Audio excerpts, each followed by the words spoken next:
Hello, and welcome to another Frackin' podcast. I'm Joseph, and I'm here with my co-hosts. I'm Marty. And I'm Dan. And if you're joining us for the first time, welcome. And if you're tuning in again, thank you so much. We're glad to have you back. Today's episode is Ouroboros, and we'll be discussing some episodes in sci-fi with time loops. So think Groundhog Day. And this is actually something I'm really excited to talk about as well. So am I. I'm so excited. I love time loop episodes. They're so fun. They're so fun. And I think we picked some really interesting ones that basically do the same thing, but with a different method of making it work. And it's going to be exciting to talk about. I will honestly say that I cried ugly cried on a few of these. I was just about to say that. I actually had a flashbacks during some of them to the first time I'd ever seen the episodes, and I was like, "Oh, I remember my feelings back then when I didn't know what came afterwards," and I was like, "Oh man, this is heavy." Yeah, there were some ugly tears. It was rough. Definitely. 10 out of 10 would do it again, though. Yeah, absolutely. I mean, totally. And there are definitely more sci-fi series that do these kinds of episodes that you could totally talk about. So, yeah. I thought about throwing in. There's a Supernatural episode, but then I was like, the Supernatural episode was good. I almost added it. There's a Buffy episode that I was going to say the Buffy episode is the one I was so good. It's so good. We've been leaning pretty heavy into science fiction, so I was like, maybe less Supernatural, but maybe we'll do a fun Supernatural type episode closer to Halloween. I know we did villains last year. That'll give me a chance to actually watch Supernatural, because I am sadly one of those people that watched the first episode a million years ago and then never got any further.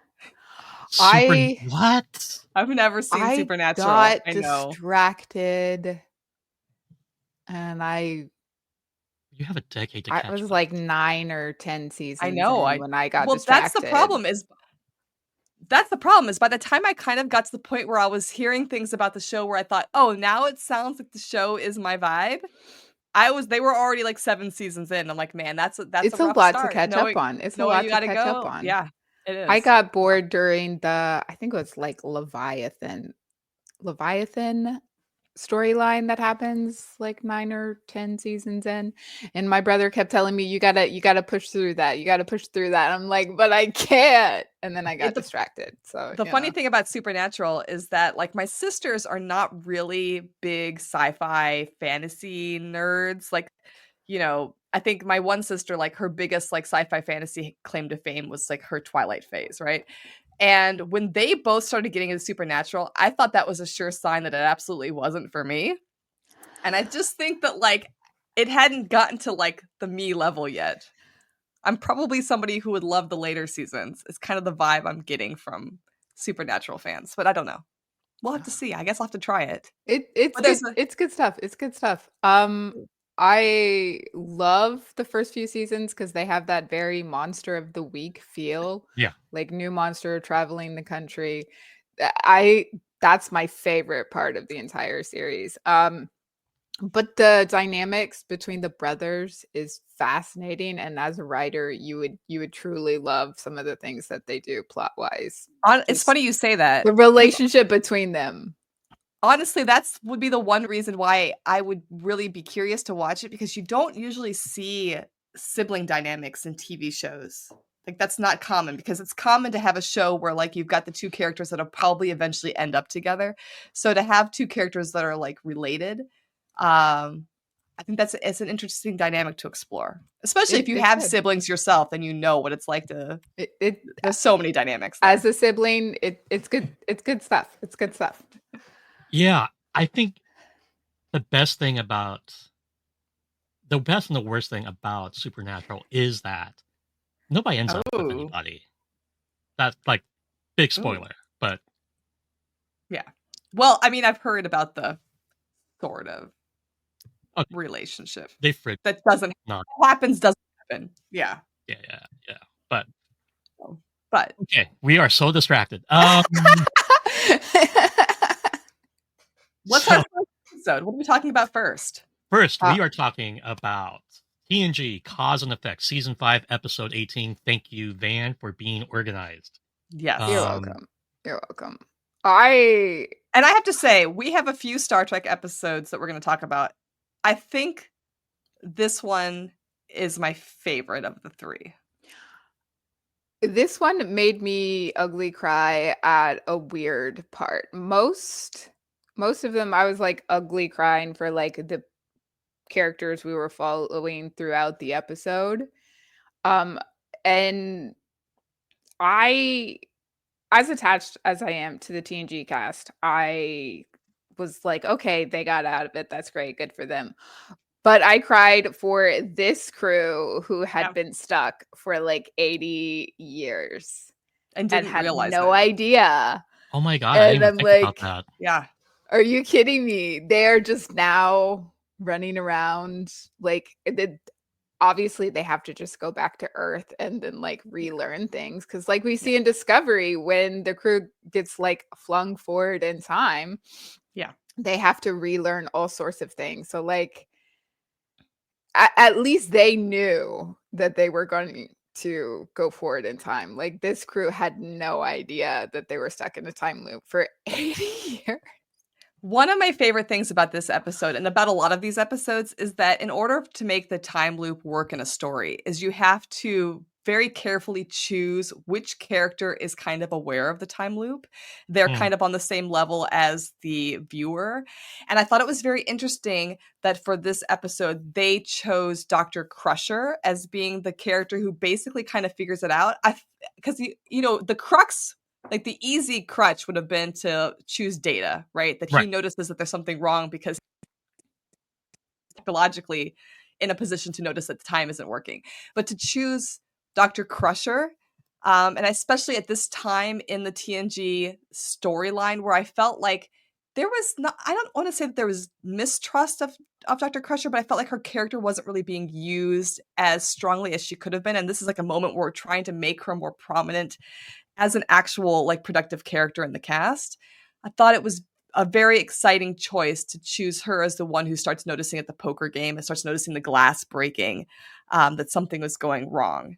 Because you would think Geordi or Data would be the logical choices for that, but it wouldn't work then. It only worked because it was her. Yes. Or the thing that bothered me a little bit is that like Guinan is nowhere to be found. Yeah. And Guinan's aware. He couldn't be there, right? Yeah. Yeah. Guinan's aware out of anything that's outside of like normal with time. So, but like that aside, you're right. I think Guinan just had to not be on the ship at this point. I assume she's not there every second. Or she knew it was going to work out. And so she was like, I'll just let it go. Maybe she was doing like a Jack O'Neill, like as we'll talk about Stargate later. Maybe she's just like learning a bunch of new things and having new conversations with people. Probably. But I feel like that's on her TBR is what she was doing, because that's the first thing I want to do. I'm like, oh, stuck in a time loop? Oh no, what are we gonna do? But I mean, I feel like that is like when you have storylines like that, that is the biggest problem, especially if you're set in like a sci-fi or fantasy universe, is like there's always one character who could obviously figure it out. And so the excitement for me was trying to figure out how do we make sure that one character doesn't figure it out, right? Yeah. I thought this was very interesting. This is, I think, the only one, well, kind of the only one where the people are in no way aware that they're in a time loop. Most of the time you have at least one person who is aware and reliving it every time. And that gives you a completely different situation where they're aware. And I think in X-Files, that one where she is aware like broke me. So we will talk about that later. But them not really being aware. Also, my only problem with this entire episode is I thought that Data sent himself the stupidest message of all time. I agree. Stupidest message. Three. That's your message. I mean, good on him for making it simple, but also It felt to me like that the writers were like, we want to start this get the poker game, but we want to end it with this. We have to figure out something that how do you connect a poker game to the decision at the end? And so it was like it has to be a number. And so I guess in that sense it was a smart move, but yeah, on Data's part, not really the smartest move because he could have just like told himself. Time loop. Right?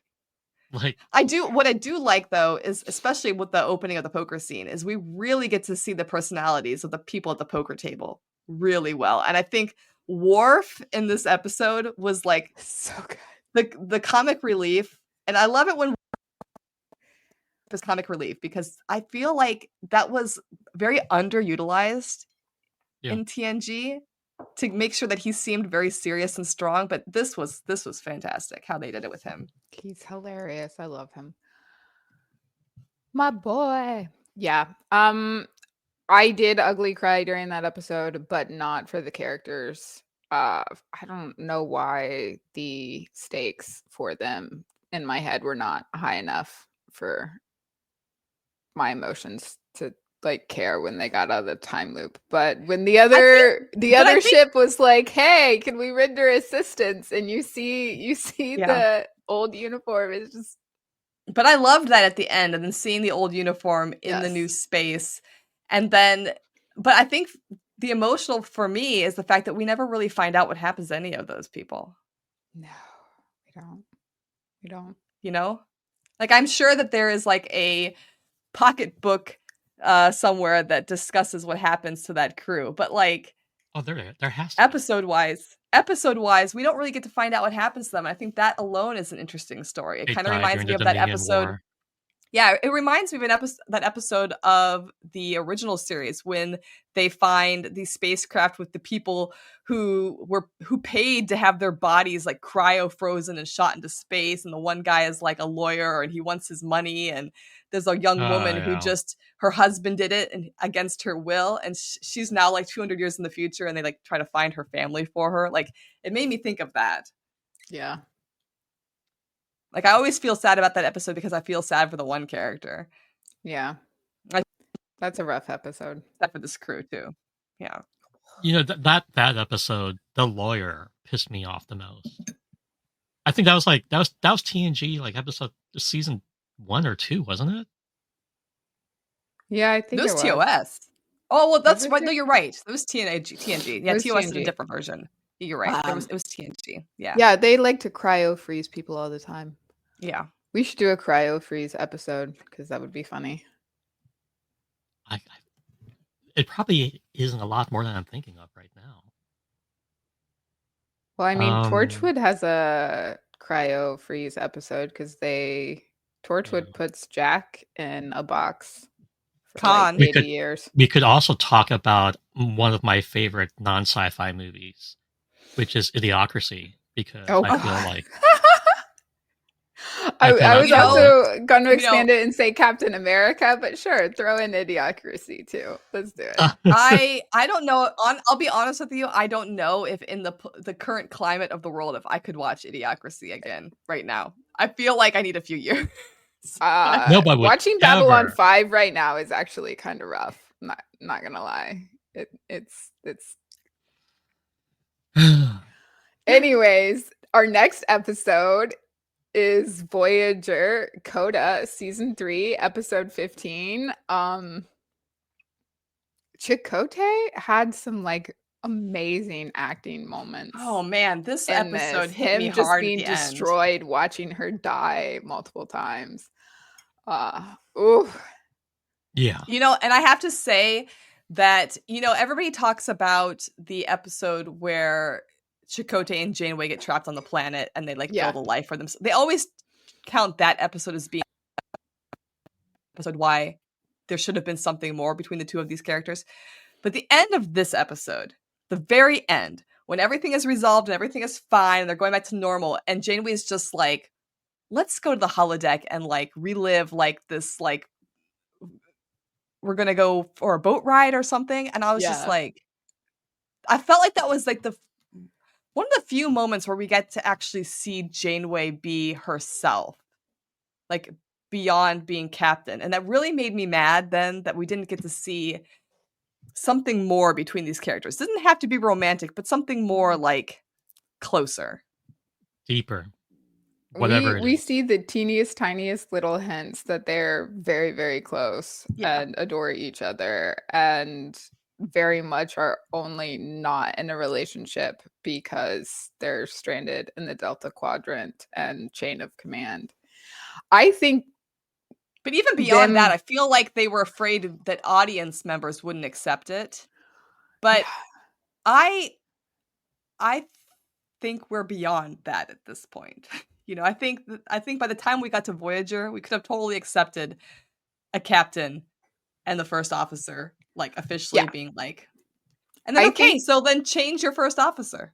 I think the big problem was that Chakotay was the self-insert character. He was the I'm the big, strong, burly guy. And so people in writers' chairs and producers were like, no, I don't want him with the captain. No, that is not my fantasy, which is why he ended up with 7 of 9, which made no sense to anyone. Nobody. Anybody who's a fan saw that and was like, this is stupid.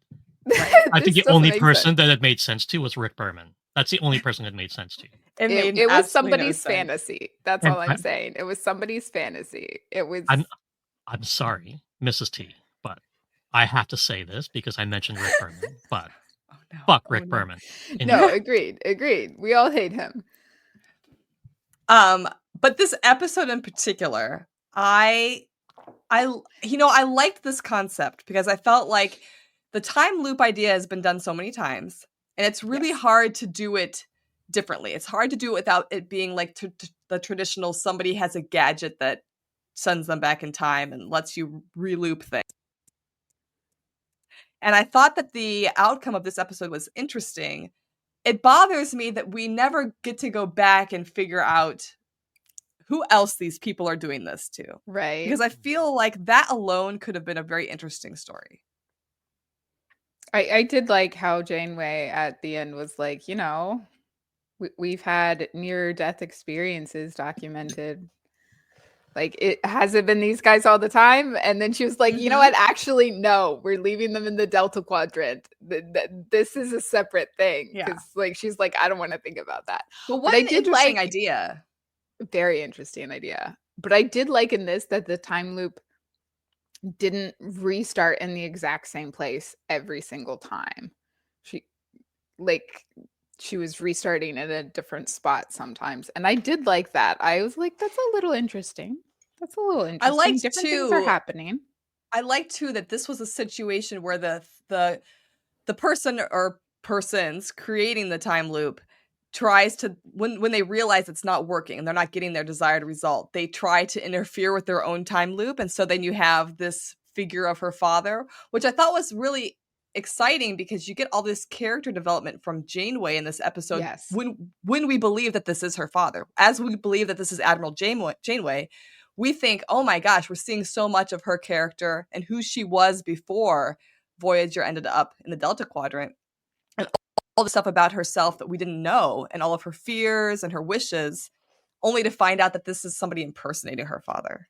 Which is so creepy. It is creepy, but like, this episode to me, it follows like thriller genre rules.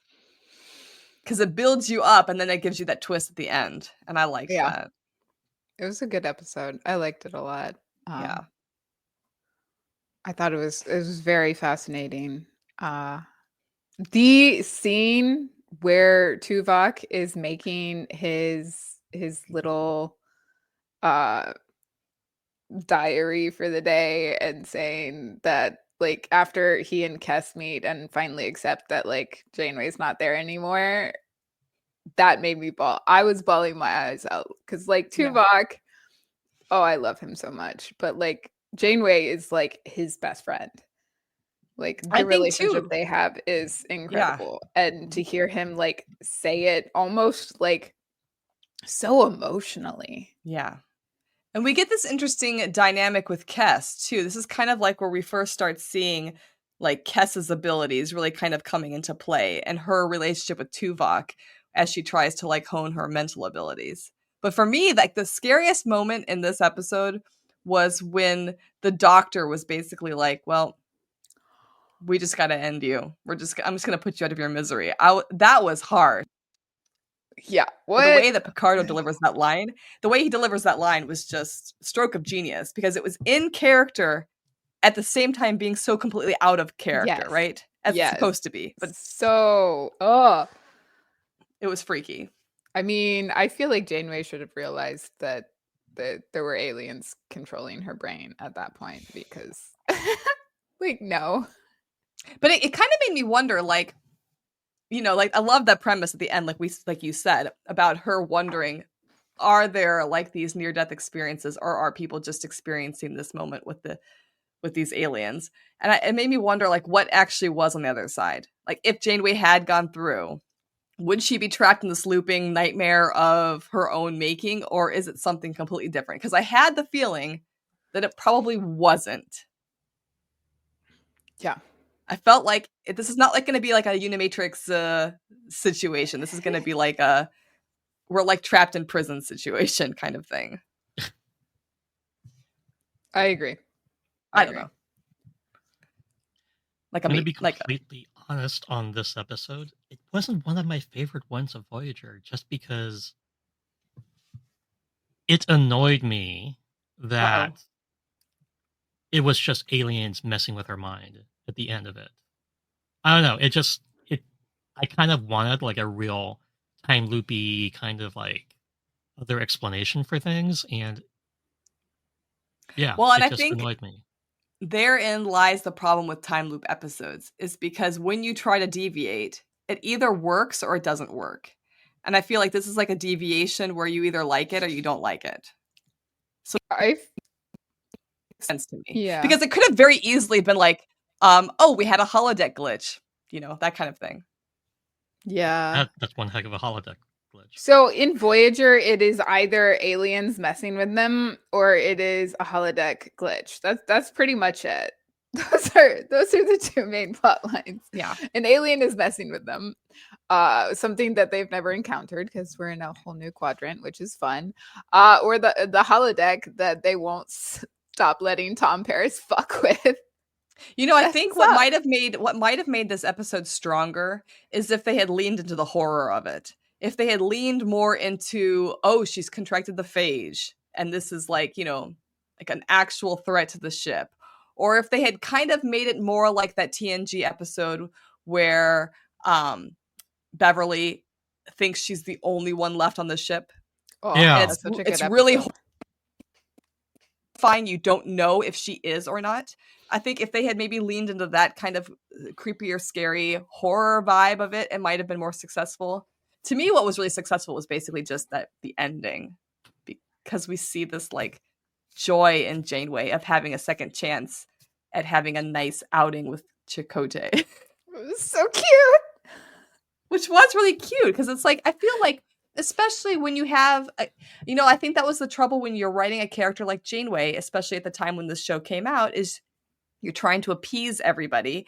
And I don't feel like she really got to explore her womanhood in the episodes because of being captain. And obviously, there were a few episodes. There was the episode with what's her name, who came back from the dead because the aliens resurrected her. It's like Kim's like Starfleet Academy buddy who like had been turned into this alien. And so it's like she comes back onto the ship, and Janeway says, "Hey, like meet me in my quarters for dinner," right? And like she like destroys this entire pot roast or whatever that she's trying to replicate because she's so bad at cooking. Yeah. Right. And that's kind of like a whimsical, fun kind of thing. Like she's trying to joke around and like not be the captain, but just be a friend to this person. Yeah. And then like the first episode when she's talking to Mark. Yeah. And she's like showing genuine affection and like concern for her dogs and stuff. Yeah, I was going to say the episode with Q where there's a moment where he gives her the dogs, and you can see in her face, there's like a split second in her face where she's like, this is a life I miss. I do miss this. And I want the fact that you can pick that up so easily shows how great an actress she is, by the Yeah, way. she was because- fantastic. So amazing. But you're right. But I that's wish why we the had end more. of this episode really hit me more, because it was like, oh, Janeway likes to go on boat rides. I mean, that's not like, something that you get to explore very much in her No. stories. And even though I don't like how much Paris messes with the holodeck, and I don't necessarily love the episodes where they're in that like little Irish town, Yeah. I do like the ones where she's interacting with the bartender. Yeah, I do too. And like delete the wife. Yeah. Like, I like- like that she makes was a great episode her because that's her perfect man, and he like is really intelligent and like right. I liked does, that like, episode poetry and literature. because It's so cute.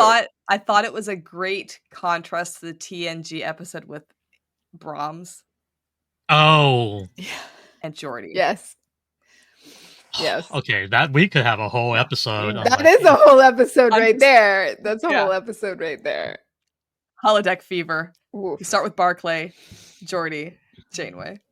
And I kind of feel like, okay, I'm getting sidetracked. We're but gonna get sidetracked. so Go for it. sidetracked. But Go sidetracked or go home.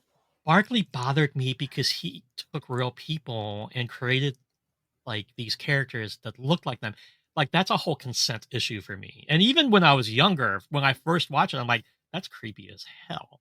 Right, I was Geordi like, did that too. Yeah, it was And that creepy was when Geordi creepy as did it. Yeah. hell. Yeah, it was creepy. Now- Janeway deleting the wife of a computer-generated fictional creepy. person, not creepy. That's fan fiction, as far as I'm concerned. That's fine. Like she was making her own fan fiction for herself, right? It's fine. Yeah. Unless it's Moriarty, it doesn't count, right? Wow. I mean, because he had a consciousness. But he was. I mean, you didn't really know. He knew. He knew. Well, But you the didn't know you Doctor were going to had. create Moriarty having a conscience. That's true. That's a whole other episode we could do Yeah. because I have thoughts. But Well, let's talk about Discovery oh, then. Discovery. I 'Cause watched this was interesting. I had forgotten about this episode. I'll be honest. I had two, I honestly. forgot. And I very specifically picked this picture. So Discovery Magic to make the sanest man go mad, season 1, episode 17. Why does Discovery have such stupid episode titles? Do not ask me. But this photo has Mudd's wife, fiance, whatever, Stella in it, and she Betrothed. is also in Winona Earp. So she Queen is, you're right. being in multiple big fandom franchises. Love her. My Why biggest takeaway recommend? from this episode, outside of the time loop thing, is that this episode makes Harry Mudd's character really scary to me. I mean, we Yes. see Mudd in the original series, and he comes off as kind of this bumbling, foolish, I'm trying to make a buck kind of guy. But this episode, I mean, he's a villain. He's scary. And they kind of tried to like play off, oh, he's not so bad at the end by like, yeah, we're gonna let him go away with his betrothed or whatever. It's a punishment for him. But it felt more like a setup for this guy coming back and causing more chaos. I mean, yeah. There's a couple of episodes with him in Discovery, right? There's like this one, and there's Yeah. like I think one this is other. the And there's last the short, episode there's with a short him. trek with him too. Yeah. Yeah.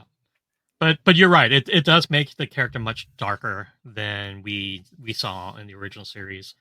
Well, that's the influence of marrying a beautiful woman who will track you across space. You become more bumbling, apparently. I have no comment. But like Sorry. the time looping of this episode is, to me, I felt like this was more traditional time looping. This is Yes. like somebody who has a device literally presses a button and like time loops back 30 minutes, and they can only do the same 30 minutes over and over again. I thought it was, and like you said, this was interesting because it was like, again, who do they decide to choose that can see the time loop? And so I thought Stamets was an interesting choice because he's not really in a position at this point in the series to have a big effect on people. Like, he's obviously important, but like he hasn't really intermeshed himself with the rest of the crew at this point, and so it feels like he's kind of an outside entity, even though he's not. Well, because he came off as like this Yeah. aloof kind of jerk in the first season, or at like the first part of the season at least, right? Yeah. Like I kind of really liked him towards the end of the first season, but Yes, I agree. But yeah, like up until this point, there's not a lot of emotional connection with anybody on the ship, and like you're right, nobody would just take his word for it. I think it's like Saru came up and was like, "Hey, we're in a time loop." Everybody be like, "Okay, red alert! Like, what do we have to do?" Yeah. But yeah, Stamets, even though he's, I guess, chief engineer, he's just not well liked by a lot of people or even respected at this point. But you got to, I think, I can't remember if this was the first time or not, but it's the first time I remember seeing how much in love he was. Yes. And I think it is human the first emotion. moment. Yeah. Yeah. And genuine Because he human talks emotions. when he talks about his husband to Michael. Yeah. And then I think the part where he tells Michael, "Tell me something you've never told anybody else." And she looks at him because like this is a big ask from a dude who basically had been a complete jerk up until this point. And he's like, "I promise it'll be safe with me." And like you can tell he meant that. And that's kind of like foreshadowing his character and like the integrity of his character that we see later on in the series. And then when he uses that line and she like steps back, "Why would you say that to me?" And you know, he kind of goes in and like explains like it is just so powerful to me. Mm-hmm. And I think that's where you really kind of feel that trust between Michael and him, like after this thing happens, because he now knows a secret that she's been holding on to. And he even goes so far as to push her through this into actually talking to what's his name? Her crush. Ash. Ash. Oh, Ash Tyler. Ash Tyler. Yeah. Yeah. He's I don't such know a why I always pretty forget man. his name. It always drives me crazy, his name, because I actually know somebody from an old job whose name is the opposite. Tyler Ash. Yeah, so I'm always trying to remember like which one is the real person and which one is the guy from Star Trek. That would be confusing. No, I think it's crazy. absolutely hilarious that their first kiss is during a time loop and neither of them remember it. They just have Stamos. It's funny to me, like I understand why they did it. As a viewer and as a writer, like I get the trick. I get that they did that to like prep the audience for this relationship and to kind of like make it more believable in a shorter amount of time. Yeah. But then also on the same side of that coin, it kind of bothers me that it's like we're going to condense this love affair into like sequential repeating 30 minutes. But I get it was successful because I did believe that Michael Burnham did have feelings for him in the later episodes, but it was I don't know. No, for sure. I'm always kind of like when you have time loops that involve like building a relationship. I'm like, for me, it's always hit or miss. I'm always kind of like, I'm not sure about this one. There was another one here that we'll talk about that I think was a little bit more successful. Okay. But yeah, we have a comment here about Lorca's multiple death scenes. Yeah, that to me, honestly, is one of the darkest scenes in Star Trek. That montage of multiple Lorca death scenes, because some of them were really horrible.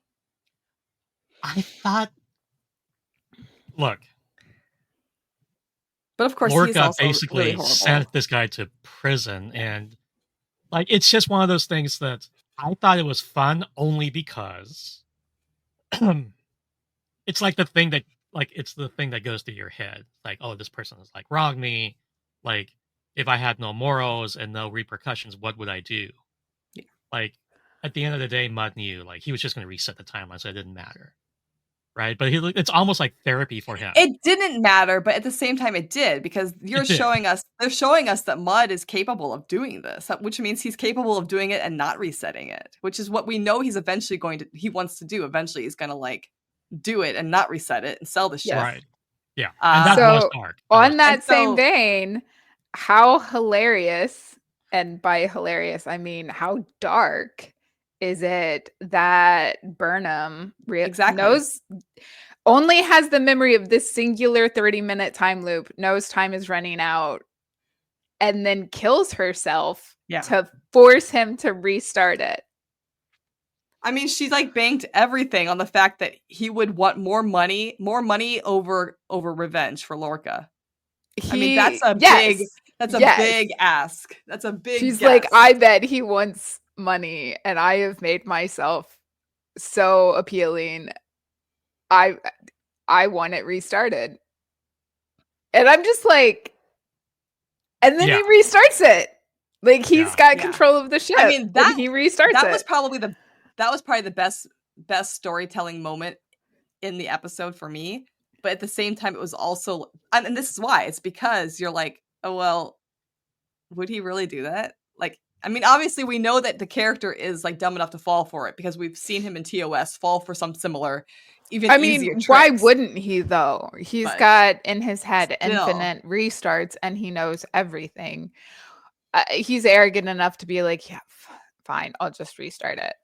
But yeah, how dark to be like, I'm gonna restart. Okay, Michael. Okay. I mean, that might also be the moment where you realize that her feelings for Ash were as strong as they were. Because if she thought he was gone, then yeah. Yeah. I mean, oof. Anyways, yeah, that exact moment like hit me so hard. I was like, that was rough. Yeah. But it was fun that it was funny. It was funny device. To me. It was. And it was funny to me that the episode ended kind of on a campy TOS note. It just felt like it could have ended with everybody huddled around the bridge like the laugh track at the end. Which was weird to me, but also it kind of worked. I don't know. The ending is so funny. We're just going to deliver you to your fiance and then you're not our problem anymore. Right. I kind of had a problem with that. It was a dark episode. Weird. Yeah. I thought it gave more depth to the Harry Mudd character. It made you realize what a big villain he was. But then, like, immediately we go, but we're just going to hand you over to, like, your wife. Instead of, like, sending him off to prison for rehabilitation or whatever. Or for all these things that he's just done. It just felt so out of character for the episode. Right. I felt like they just, for the episode. I think they were just trying to look for a way to make sure the character was out there in the universe so that he could reappear. It was a very TOS feeling episode because you have plot, happy ending. And I have laughed hysterically at so many TOS episodes because that's exactly how it is. You know, there's just all this plot, and then we're gonna put a happy bow at the end. Everybody's happy. It's just okay, sure. That's. I mean, it worked. It just. But you're right. The TOS did that a lot. Yes. The ending would just be like Spock and Bones making some comment to each other and everybody laughing. So it's most of their endings were just like, oh, we're gonna wrap this up in 30 seconds, and then Spock and Bones Spock says gonna something have a funny thing in the background, laughs. And Kirk's gonna like be like, doe-eyed laugh at them. Look at my boys. Look at my boys having fun with each other. Anyways. That is the 3 episodes. That's an episode. No, that is an episode. We can do that anytime. That's our 3 Star Trek episodes that we picked. I think they And all did it completely differently. they Mhm. did, which I love. I love that Yes. they were completely different. Yes. Okay, so moving on to the next Moving main one. on to our next one. I bawled hysterically multiple times Oh my watching God. this episode. So I don't It's know a if little you guys stressed. remember, like I think if you were an X-Files fan watching the X-Files as it aired for the first time, this season 6 is like is weird, right? Because the movie had come out the year or so before, and I felt like season 6 is when they started to get a higher budget and they were trying to do some crazier things, but it was also kind of like there was like all this conflict in the news about X-Files, about whether Mulder or Duchovny or Anderson was going to quit because of pay. I don't know if you guys remember this. Yeah, I remember It that. was Yeah. huge. And so I remember feeling when I was watching these episodes of season 6, I remember feeling like any episode could end up being the last episode for one of them, you know? And when it came to this episode, this truly felt to me watching it for the first time, like this could be the way that they either get rid of Mulder or they get rid of Scully permanently. And so I remember watching this for the first time really anxious, thinking, oh my gosh, there's not going to be an ending where they both survive this. Like, Oof. I remember thinking, like, this is how one of them gets out of their contract. Like, it Oh. scared me. It scared me. And then the fact that the whole episode is told from the point of view, essentially, of this young woman who is not a main cast character, that she is the one that remembers the time loop, made that idea even more probable in my head. And so I was just like, oh no. But I think So that's why if this anyone episode listening works. doesn't know which episode we're talking about, it's X-Files Monday, season 6, episode 14. Yeah, I did not watch it as it was coming out, so I don't have that like very emotional memory, but that would be I was would be tense. like on the edge of my seat, I remember, biting my like, nails because people are on the forums as it's airing, like, oh my god, one of them is going to die. We're not going to see them again. Like, well, they both die. I mean, they do They both both die. die, and it is emotional, and you get to see that play out, how like heartbroken they both are over the other. Like it is very, very emotional. They both did fantastic acting in this episode. And I think this episode only works because we have an outsider as like the point of view character, really, the one who remembers the time loop. Like, I think if it had been Mulder who knew the time loop was happening, or Scully that knew the time loop was happening, I think the episode would have lost a lot of its tension. Episode would have been 15 minutes long. It would have been 15 minutes. It would have been so short. It would have been so short. I like this episode because there's so much emotional roller coaster going on. Yeah. It starts off with Mulder. Well, it starts off with like Mulder dying, basically, but it loops back around and he wakes up and realizes that his entire apartment is flooded because his waterbed, which he's not supposed to have. Yeah. Can we talk about waterbeds? Oh my goodness. Which is so funny because in X-Files fans, they know this immediately. This is one of the only episodes where we see his bedroom, right? Because for like the first 5 seasons, he slept on a couch. And we honestly, there was like so much discussion about, does he even have a bedroom? Because there was that one door that was never opened. There was another door that was a closet. And people like, this was a conspiracy theory online. Does Mulder have a bedroom? And this is one of the first episodes where we see his actual bedroom. And it's funny because the waterbed, it connects to an earlier episode. It's not even his waterbed. It was a guy who was in Mulder's body in a different episode, came into his apartment and was like, where's the bed? And it's his waterbed. He bought it. So, like, it's the waterbed. Oh, I forgot that. It's insane. It's insane. It's hilarious because... yeah, it's breaking apart around him, and it's not even his, but it is his. You know, he's stuck with it. That's so funny. So him trying to like explain it to the person on the phone, it's hilarious to me. I completely forgot that context when I did this rewatch. Yeah, and that makes it even funnier to me now. But so hilarious.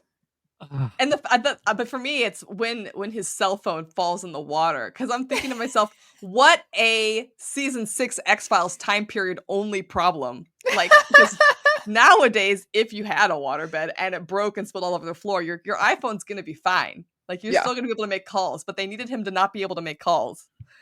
I halfway expected him to go grab like a Ziploc bag of rice and throw the Nokia in there. I think it was before the rice. I don't think they knew about the rice yet, did we?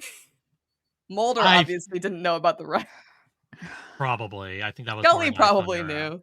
Scully probably knew about phones the were rice. Not like stupidly expensive back then. They were No. It's so funny. But it's hilarious to me because we get to see and I feel like that might have been an inside joke on the writing team. I would love to look this up because there were so many conspiracy theories about Mulder's bedroom. And then in this episode, we see it like 5, 6, 7, 8 times. I feel like there definitely were comments about this because of that. And I had forgotten the whole bedroom thing, but I think even in my immediate family, we had kind of like laughed about it when we finally saw the bedroom. It was funny because I remember as a kid watching the X-Files like the first couple seasons, like really young. I just assumed as a child, well, he lives in Washington, D.C. That's like living in New York City. That's like expensive. He probably can't afford a bedroom. I mean, true. You know what? I mean, technically he doesn't live in DC, but for all the X-Files fans out there, they're going to call me out. I know he doesn't technically live in DC proper, but he's close enough where it's expensive, right? Yeah. No. Yeah, he can't afford a bedroom, especially if he's going to have a waterbed that leaks. That's very expensive. Okay, so comedy first, right? Basically, like we see the comedy, and we're like, this one manipulates comedy and drama really well. Goodness. Yeah. And then you realize this poor lady. Oh, yeah. Like it's happening again. And you're like, oh, this poor lady knows what's going on. Oh, sorry. No, it's okay. She's just so, like entire episode, she's just so beside herself because she's in literal hell. Yes. For her. Yeah. Yeah. And I think this one's interesting because this one reminds me, when you have time travel type episodes, I feel like you have like two different options. You have like the fluid universe where you can make changes in the past and it's going to change the future. And then you have these like non-fluid universe where there's in the Marvel episode we're going to talk about, they talk about the absolute point in time and you cannot change that. It's like, and I feel like this is one of those, it's almost a similar situation where there is something that has to happen. It has to happen this way or this way. There is no other option. And this particular episode reminded me a lot of like, is it in Infinity War or something when Doctor Strange says that there was like one possible option of saving humanity out of like a bazillion. And I felt like this episode showcases that like everything always ends up bad for Mulder and Scully, except for the one possible time it doesn't. Yes. And then it ends up bad for somebody else. So I'm going to preface this with, whenever I watch a show with like my mom and my siblings, if we notice that the main characters have a tendency to get the guest characters killed a lot, we always say, oh yeah, they're going to Mulder and Scully that poor person. Oh. Because the X-Files is notoriously bad about just murdering poor innocent people. And it's Mulder and Scully always like, hey, do this. And then somebody automatically dies. It's like, as FBI agents, they really suck at protecting the public. Is all I'm going to say. Putting that out there. And this episode is all about, like, they had to Mulder and Scully this poor woman so they could survive. And end the time loop. How, from her perspective, she is reliving the same day, and at various points you get more backstory about that, and you see different parts of her multiple days. And she like tells Mulder, like, I've tried all these different things. I've done all of these different things. Like she's trying to tell them both, like, I've tried everything. So we're not in any way aware of how many times she's been stuck. Like at the beginning of the episode, she's clearly already lived this day enough times that she knows exactly what's going to happen. So like we have no concept of how long this has been happening to her, but clearly like she has tried everything, like except going to the bank. Did she try to go in the bank? That was my question the I whole don't time. Like, think. she says she's tried everything, but I thought to myself, but did you try to go in the bank?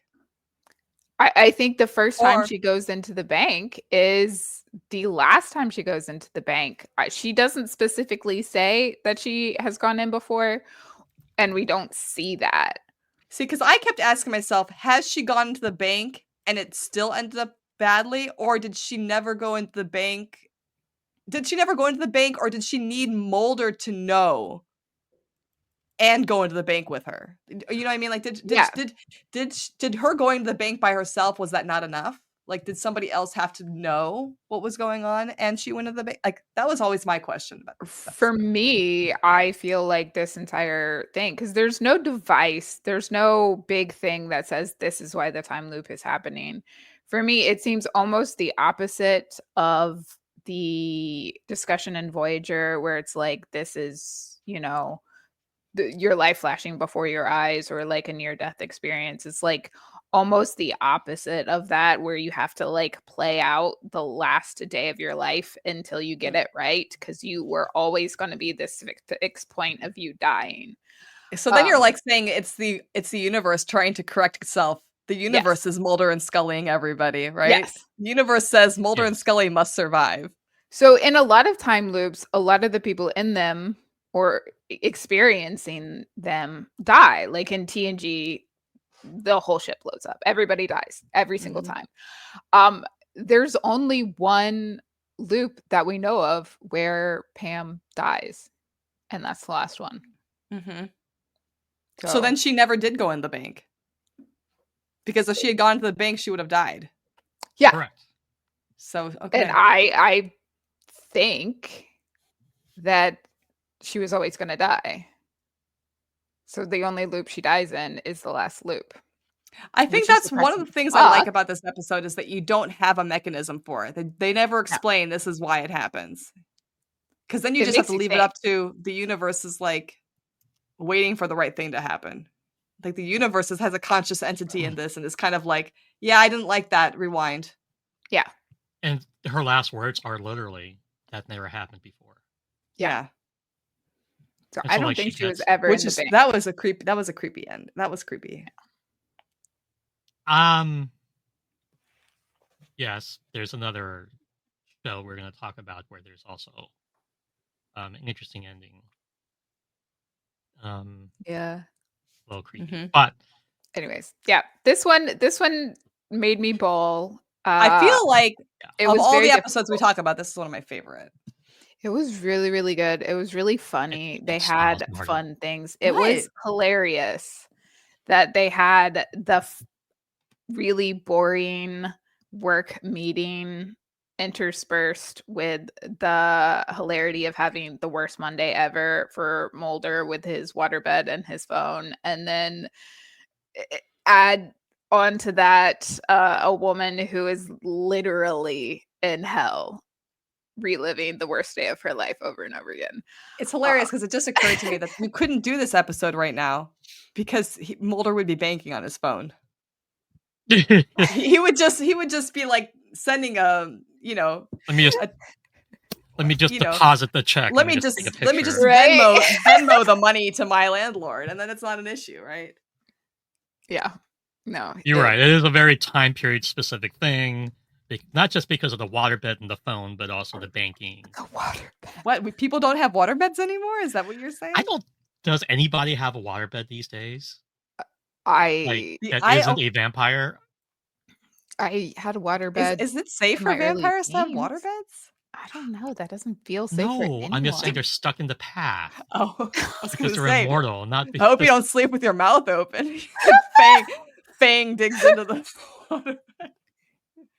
The only waterbed I ever remember was one of my best friends in high school, junior high and high school. If you're watching this, hi, Nicole. Their parents had a waterbed, and I just remember thinking it was the creepiest thing. Like it just felt so weird. We're like lying. My parents had a waterbed on and off for a long time, and I think they had it so long because my mom liked that you could heat it, and she's always cold. And I know I had one briefly. Probably in my early teens. And I hated it because I have a fear of water, so I just had nightmares all the time. This also Did not reminds work me out. how in the other episode where you see Mulder's bedroom, we find out he's got a mirror on the ceiling. Which, as an aside, also not put in by him, but he definitely didn't get rid of it.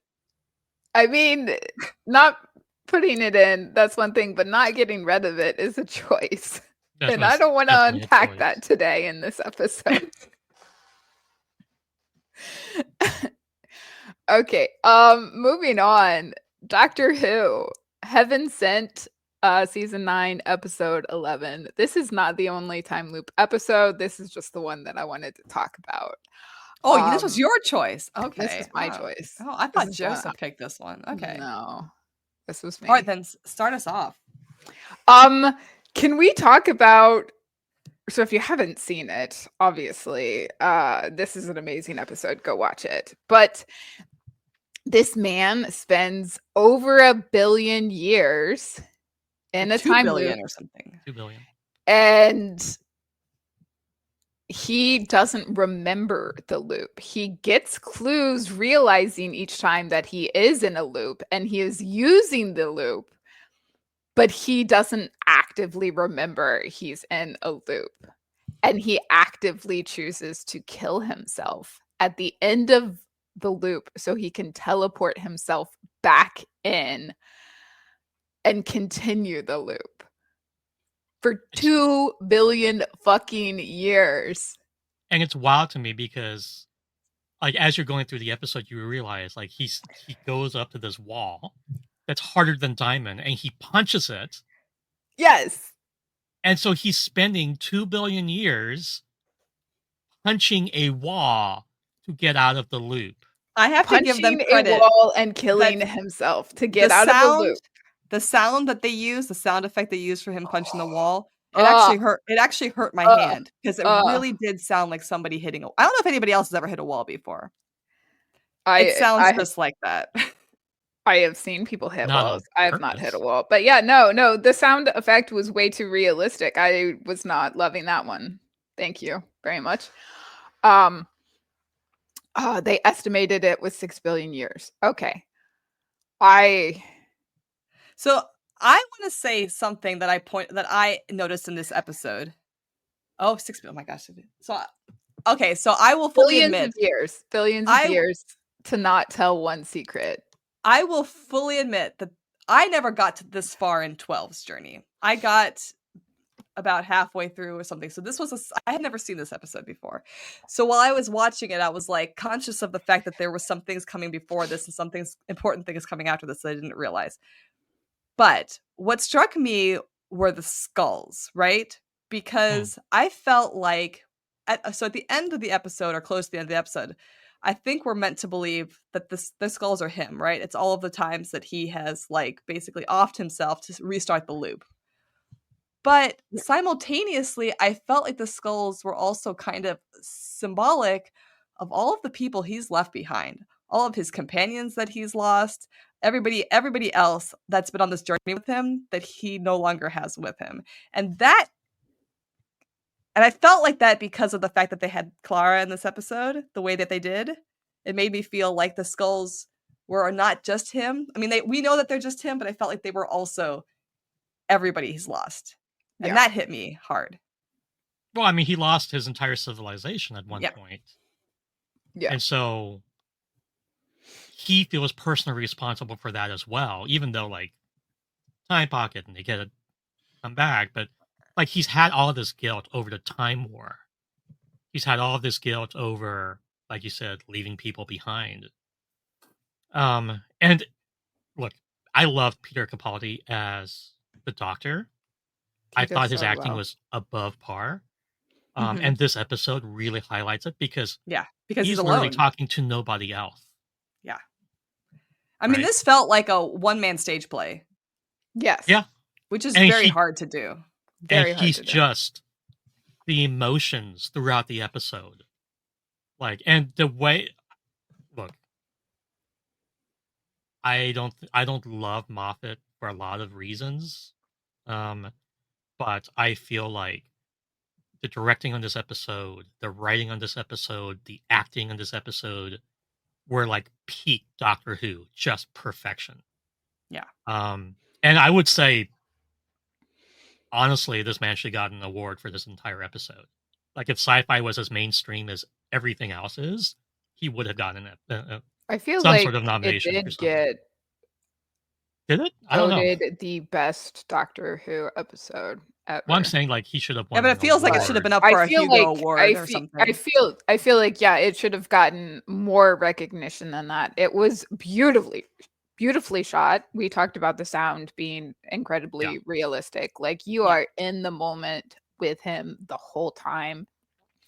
The shots that they chose to use, like him at that giant table with his soup, like they were looping the same clips from slightly different angles or slightly different parts of the, like you knew we were repeating the same thing. Beautifully shot. Whoever sat down with that storyboard, iconic. Love you. But it was interesting to me because I'd never seen the episode. And you guys, I knew it was a time loop episode because it's on our time loop episode list. But as I'm watching, I'm like, where's the time loop? Where's the time loop? And then as soon as he comes out of the water for the first time and you see the extra pair of clothes hanging by the fire, to me, that was like oh man, there it is. He's done this before. And it was already, you weren't sure how many times he had done it before. I also want to shout out to like the monster kind of creature in this episode. Did anybody else did anybody else have like a Muppet Christmas Carol flashback? Yes, I did. Yes. Kind of. Yes. That thing always scared me. But again, peak Doctor Who. It is. No budget, but terrifying.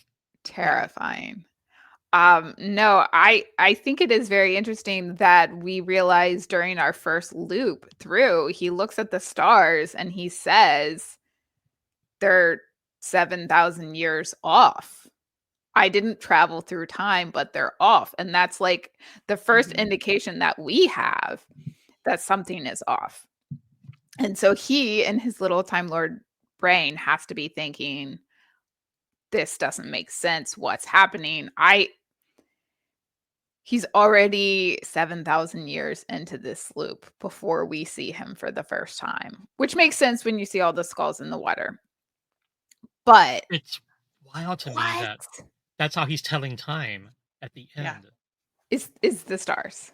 Yeah. Is the stars. And I like this. Insane. I like this episode because it reminded me of how Doctor Who was so good as a series complete of combining the campy, but also the gruesomeness of this weird genre they've kind of created for themselves. Because there were moments in this, like when you see the skull with the electrodes on it, where you're like, that's dark, that's gruesome, that's horror. Like this is a horror episode, right? Yeah. But at the same time, there's always this weird level of camp, like that the creature following him looks like the Muppet character, and and it reminds you how very seamlessly Doctor Who does these episodes, where the episode before this might have been very silly and campy with lower level gore, and here is like a higher level gore, and the campy is like kind of in the undertone. I mean, I don't really know any other series that can pull that off like Doctor Who does. Doctor Who is Doctor Who, and I love them for it. I would like to say that this entire mechanism for the time loop is explained in the next episode, so I don't know if you watched into the next episode. I haven't, but now I feel like I have to go back and like where I ended with Capaldi, I have to. You should. Obviously, is one of my favorites. Obviously, I know what happens to Clara because social media has destroyed that spoiler for me. So I knew that, but like I haven't actually seen that. I haven't seen that episode. No, it is worth it. But in the next episode, we realize that the Time Lords, his own. Well, I want to see Gallifrey because they wanted a confession from him, and he spent billions of years not telling them. I mean, that's beautiful storytelling right there. If that were a book series, that would be amazing. Yeah.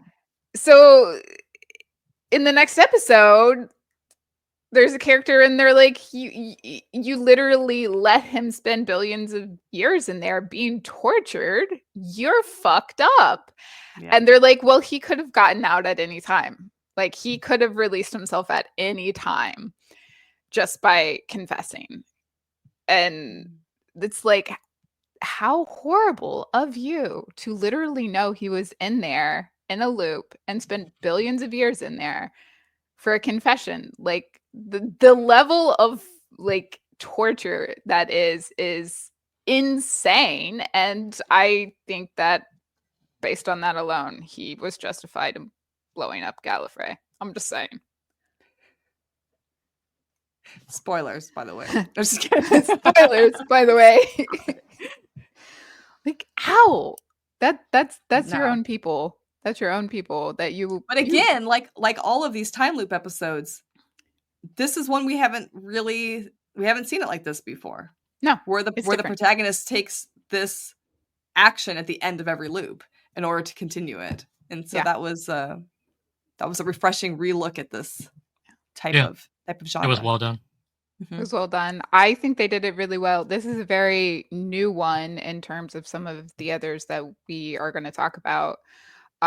So it is refreshing that they were like able to find something that was new and shoot it so beautifully and do it so well. So one of my favorite time loop episodes ever. But yes, go back and watch all of Peter. He's got the angriest eyebrows. He does. But he's got the coolest coat. But he's also got some of the best lines in Doctor Who. He has so many good lines. And there's another episode where basically he's forcing like aliens and humans to realize that war is pointless. And that's a good one too. Just so incredibly powerful. Anytime they give him a speech, man. Well, I mean, he's a stage performer, right? He is, and so he.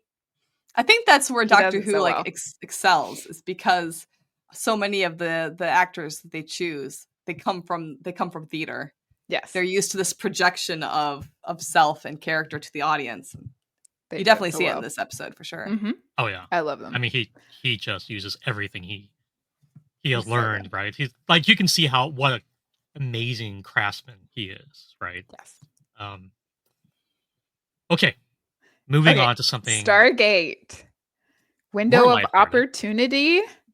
Season 4, episode 6. One of my favorite things about this episode is, well, the Fruit Loops are hilarious.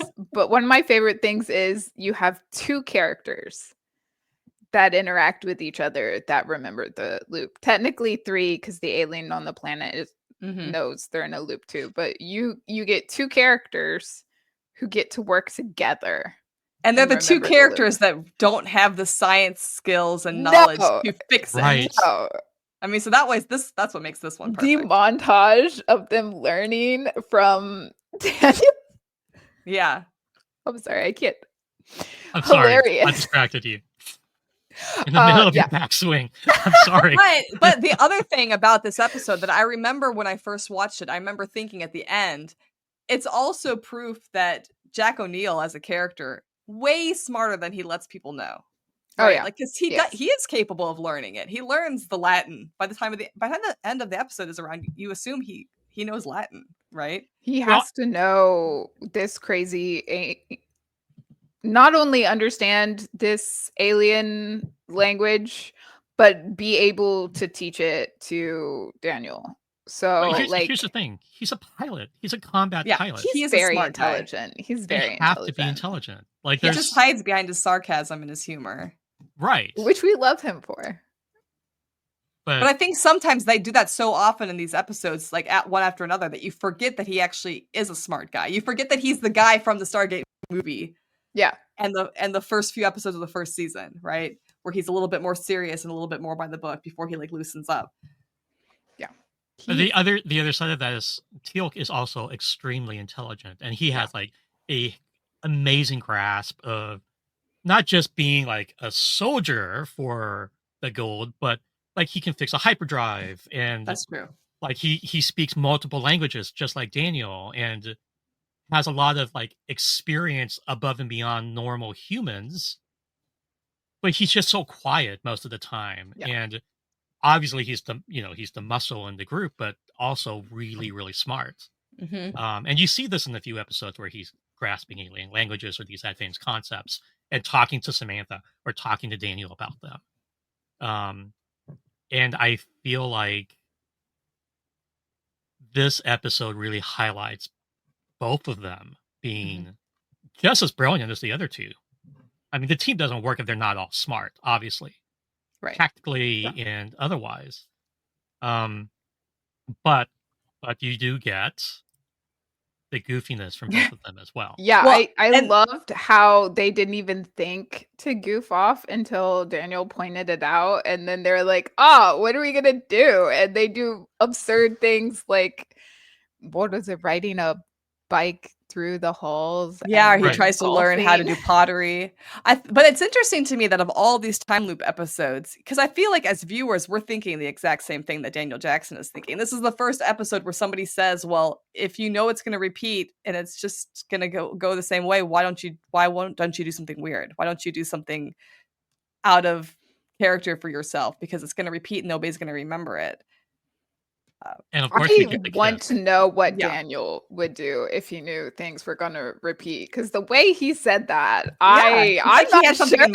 sure. Like it came off a little dark, dude. It did. It came off like he was thinking something, and I was like, Daniel, Like what are you what? thinking? There is something in that noodle, and I'm not sure I want to know. But that's what I'm saying. I feel like in this episode of Stargate, this is where I feel like Stargate did it better than that episode of Discovery. I feel like them planting that and then having Jack kiss Samantha Carter, that made that more real for me as a potential future relationship than Michael and Ash in Discovery. I felt like this felt more like, especially at the end when Daniel asks him if he did anything, and then he just looks at her and she looks kind of embarrassed, like she knows, but She doesn't knows. know. Yeah, She knows. right? Like obviously she knows there's chemistry between them, right? And yes, I do love how there's two people. The two people in the time loop in this is funny because we get to have them communicate with each other, which is not something you see in a lot of other loops.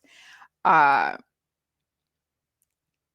also think it's really funny that we get Teal'c being like, "Yeah, you're not gonna successfully record Daniel talking." But then lets him do it anyways, because he's it's fine, just let you do it anyways. Then he's like, see. But was anybody else wondering what Teal'c went and did after Daniel said that? Because we get Jack's montage of the pottery and then kissing Sam. We don't get Teal'c's montage. We just see him golfing. Yeah, he did go golfing. What was he doing? He pushed that guy. The guy who hits him in the door. That's true. He did push that guy. That's right. Like in the but next. I think it's funny that he repeatedly lets the door hit him instead of just waiting 2 seconds. This reminds me of the funniest thing. This, and I don't think they did this in Stargate. If there's a Stargate fan who's like a bigger super fan than me and they know, wasn't Tyler. So do you remember in Buffy when they had the musical episode, and then like a season later they did a flashback to the musical episode and they gave us a song that we never saw in the musical episode, and so we saw a scene from a character we didn't see in the musical episode. It was like a flashback. This episode feels to me like there could be something like that, where like you would get a flashback to what was Teal'c really doing when Jack was making pottery and making out with Sam. Like, what was he really? I felt like this could be a moment where you got something like that. I don't think we ever did, but I felt like they could have done it. Just like Supernatural, there's so much Stargate SG1. There is a lot. There's so much. I don't remember there being a scene. I can't remember if there was a reference to something. Yeah, like surely I feel like there was, but I don't know. Maybe I just wanted there to be. I feel like Teal'c missed out on a lot of backstory, including extra little funny tidbits like montages of what he was doing. And I feel like they could have used his character more. But sometimes he was just the silent man in the background of shots. And I wish he was used a little bit more. What I do think is interesting about this episode is that it's similar to another one that we haven't talked about yet, which is the last one on our list, is that there's this mechanism of that traveling back in time only works for a certain amount of time, but that the person who's trying to do the time traveling is trying to get further back in time. And I think that that's an interesting like spin on the time loop, where that the time loop is relegated to this certain amount of time, but that the person doing it is really trying to like manipulate it to go further. Yeah. In this case, unsuccessfully. I think this one and the next two after this one all have kind of the same reasoning behind the time loop, in that all the time loops are because one character lost the love of their life and is like, fuck the universe, I would like more time. And interesting that it ends also but interesting that in all of these last three that follow that, they end differently for the person doing it. Yes. So like in the Stargate episode, obviously the guy realizes at the end, oh, you're right, I couldn't live through that, I'm just not going to do it, right? Yeah. And it is interesting that instead of looping the entire like known universe, it was only looping however, what was it, 14? Yeah, that was planets that were connected to that Stargate for whatever reason. And so then you get the Tolkra at the end being like, hey, we've been trying to talk to you for months. Yeah, so that's like their only understanding of how long that they were looping. Like they added that in to like try and tell the viewers this is approximately how long they were stuck in a loop. But also the Tok'ra weren't really good at communication. So like how long before the Tok'ra tried to communicate? So they were like, at least this long we were stuck, which is wild. So it was these pockets were looping, and that's fascinating. Okay, I've just got to put this up there because yes, it was Sylar, who we see lots of later on in SG1. That's something I like about Stargate, is that you see a lot of people in the background kind of repeating, and then as the series continues, you realize that it's the same repeating people in the background, and then eventually they get closer and closer to the main camera, and having they have a role, but it's not like a lead, but it's like it feels like home because you keep seeing the same background actors. I liked that. Well, like Walter. Yeah, right. Like Walter. Not a lead at all, but is a lead. But he becomes like the heart of the show. You know, he becomes like, you know, he's like the only one that's in all of the episodes, isn't he? I think he's like the only one in every episode. I don't know. Is he? Is he in every single one? I don't know. That's a fun Stargate fact. I should know. I just met him. But very, very nice in real life. Good to hear. Good to hear. Okay. Our next episode is from the Marvel What If series. Doctor Strange lost his heart instead of his hands. Season 1, really episode 4. This was a long one. This was a long one. This is one of the best What If episodes, I think. This is one of the best What If episodes. It is. It is so good. It's a wonderful. I feel like we get a really good delve into Doctor Strange and his character. I think it is interesting that when he hurts his hands versus when he has a broken heart, he ends up at the same place. Like Steven always becomes Doctor Strange. And I thought that was interesting that he was still going to end up there. And then what he does with it is fascinating. But for this to work, he has to, in the universe where he doesn't hurt his hand, like in the universe he hurts his hands, he leaves the love of his life, and that's fine. Like he chooses his hands over the love of his life. But in the other universe, he loses the love of his life and still has his hands, but just like still gives everything up. And I'm like, why? This episode for me, this gave me what I wanted from Doctor Strange in the Multiverse of Madness. What I didn't get from that movie, I felt like this episode gave me, if that makes sense. Well, yeah, but he's the biggest villain possible in He this is. episode. He is, but they do it in a way where at the end you feel bad for him. Like, he's done horrible things. He's a horrible person, but at the end you still feel for him. You know why he did it, and you see at the end when it's too late. He has regrets, but they're too late. Like, I don't know. I like that. I don't know. I like seeing characters suffer like that, and then like, yeah.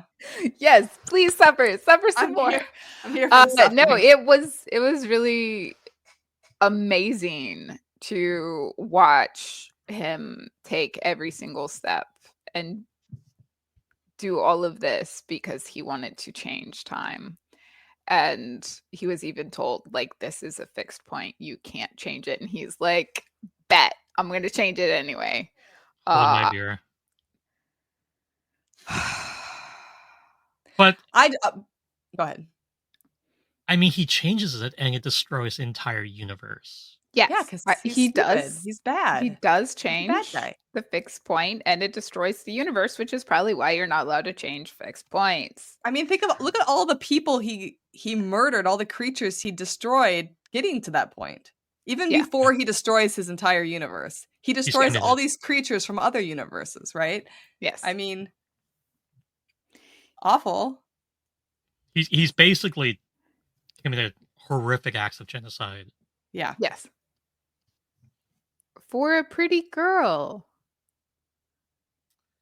Which is always it is funny to me because, and you see this a lot in Doctor Strange, and I feel like this is the difficulty of portraying a character like Doctor Strange on screen if you don't take a firm direction with his emotional arc, because he always, even in his, let's say we'll call it his canon like universe, when he chooses to give up Christine, I mean, he obviously regrets the choice a little bit. He wants to have it both ways. He's selfish. He's a protagonist. He's the quote unquote good guy, but he's always selfish. He's always out for himself. He always wants it both ways. He wants the whole cake. A slice of the pie is never enough. And you see that in the films. You see that, like, it's never enough for him, that he couldn't be the Sorcerer Supreme and have Christine. With very little regard to what Christine feels about all of this.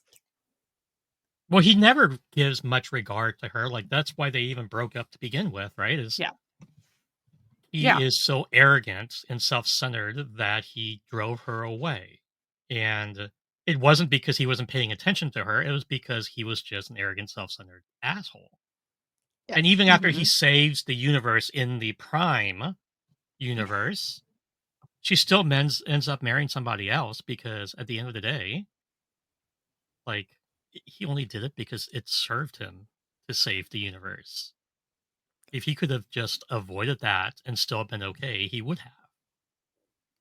But he knew he was going to be walked out of existence. And he knew he had to set things on a path so that he could survive. And in the end game, he looks at Tony, basically telling him, you have to die. Yeah. He never makes the ultimate sacrifice. No. It's funny to me that for him, at least in the beginning, the ultimate sacrifice is his hands. And I'm like, because he's such a great surgeon. But, like, dude, other people could be great surgeons. Yeah. You're supposed to be the Sorcerer Supreme, or whatever.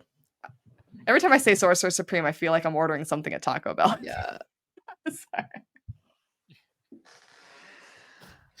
You're supposed to be the Taco Supreme. I feel Steven. like I don't have enough sympathy for him at the end when he finally regrets it. Because at the very, very end, he does seem to regret it. But, like, how many times did he put himself through watching Christine die without being like, yeah, maybe I should just skip this? Like, he watched her. Yeah. We only know the loops that we got clips of, but like we have to assume that he tried so many ways. I mean, to I assume he change tried it as many times as Prime Universe tried to save the world, right? Yeah. In like Infinity War, Endgame, or whatever. So I feel like he probably did it like 16 billion times. He's like Doctor Who here. Except Right. more he malicious. went through all of those times, and instead of being like, yeah, maybe this is just something that I have to accept, he's like, nah, I'm just gonna torture myself and keep watching her die over and over again, and then be like, nah, I forget a fixed point. I'm gonna change the entire universe because I cannot learn how to grieve. I'm so it is such a surgeon thing to do. Yeah. Like you have to have a certain level of God complex to be a surgeon. First off, you could not be a surgeon without, just a little God complex. So like in that way, for his character, it makes sense. But at the same time, I'm like, you have to be able to accept death. Dude, chill. I think that's interesting with his character, and it goes along with what you just said, is the fact that he never stops to consider that Christine wasn't the match for him. I mean, we know in the Prime Universe, like if you're a comic book reader or if you've seen the films, we know that she isn't. They're not supposed to be together. This is not like a, I don't know, Steve and Peggy situation or whatever. This is, they're not meant to be together at the end, and they were never meant to be together. They were never a good fit. But he doesn't even stop to consider the possibility that they weren't supposed to be together. Or that it would even work out. I mean, what if he did save her, and then the next day she was like, Steven, you're arrogant. I'm out of here. You know what I mean? Yeah. She just wanted her cream brulee. Like, he sacrificed the entire universe to get what he wants, and she dies anyway. Right. Like, therapy works wonders, my man. Therapy works wonders. Ain't that the truth? The problem is that the people in therapy are there because the people who should be in therapy won't go. So I'm just saying. There's somebody out there that's in therapy because Christine, if she survived, would be in therapy. Christine would be in therapy if she survived. Well, it would just be her. The Watcher. The Watcher needs to be in therapy. No. Yeah. I'm just. Could you imagine if he had managed to save her while the rest of the universe is gone? She would be stuck in this like little tiny thing with him. Stuck with him. Oh God. Time. Talk about narcissism. First of all, this is Doctor Strange. Just a little narcissism. But I think that's what does make Doctor Strange an interesting character, even in the Prime Universe, because even I would venture so much as to say the Prime Universe character is just as selfish and arrogant as this particular Doctor Strange. It's just that his accident is different. Yes. She doesn't die. But obviously, if she had, that's probably the course of action he would have taken. Probably. Here's the thing. He's just as arrogant and selfish as Tony Stark. Yeah. Oh, yeah. Which is why he doesn't like Tony when he first meets him. Yeah. Because... Yeah. The two of them on screen together every single time. Yeah. Oh, yeah. No. Amazing. But whereas Tony makes the ultimate sacrifice, we haven't seen Strange do that. So well, because Tony, so he's more arrogant than Tony Stark, because Tony at the end of the day actually legitimately loves Pepper. And that's true. And cares more for and would give her up. Yeah. Yes. What he would he would do anything to save the world, and he does. And Strange would never. I think the big difference between Strange and Stark is that Stark would also reset and time loop himself to try and save Pepper, but when he learned it was a fixed point and unavoidable, I think that he would crash out, obviously, but I think that he would not go try and absorb creatures into himself. Yeah. I think he would handle that in a way probably destructively. But not in I'm going to destroy the universe. More self-destructive. He makes a big point of not changing events in the past to a point where people aren't born. Yeah. Like he's really, he makes it very clear. Like, yes, I want those people back, but we can't sacrifice these other people for them. Yeah. That's a big deal. I think It is a big like difference. that shows that he actually does have empathy for others, even though he's arrogant and all these other things and has huge character flaws. At Yes. the end of the day, he is meeting the bar for decent human, right? Well, I mean, I feel like, whereas Strange was willing to take the lives and the magic of these other creatures for his own will, I feel like Tony would be like, I will use my own skills, my own intellect, my own ability as far as I'm able to take them. And then when that no longer works, then that's it. That's proof to me that it should not be done. Yeah. But you kind of see him doing in Endgame because he's moved on. He's married Pepper and he's had a kid, and he's just accepted that he couldn't save 50% of the universe because it was beyond his ability. And then, like, when he figures out he can't go back in time, it's like, oh. And it's not like this, look how badass I am. It's like, oh, okay, so we can do something. And you can kind of feel like he's thinking through all of the possibilities and the repercussions and the weight of, like, I now have this ability to go back and undo something. How do I do this in a way that's not ultimately destructive? Like, that's a lot to read into an O, but it is essentially you realize that there is a lot going on in his head, and he realizes the weight of that. Whereas Doctor Strange is just like slaughtering magical creatures left and right, and he's like, I'll do anything to get what I want. Like, screw it. Doctor Strange loves Christine like a narcissist loves who they're with. It is about them and their own needs more than it is about Christine or anyone else in the universe. Yeah, it was absolutely never about Christine.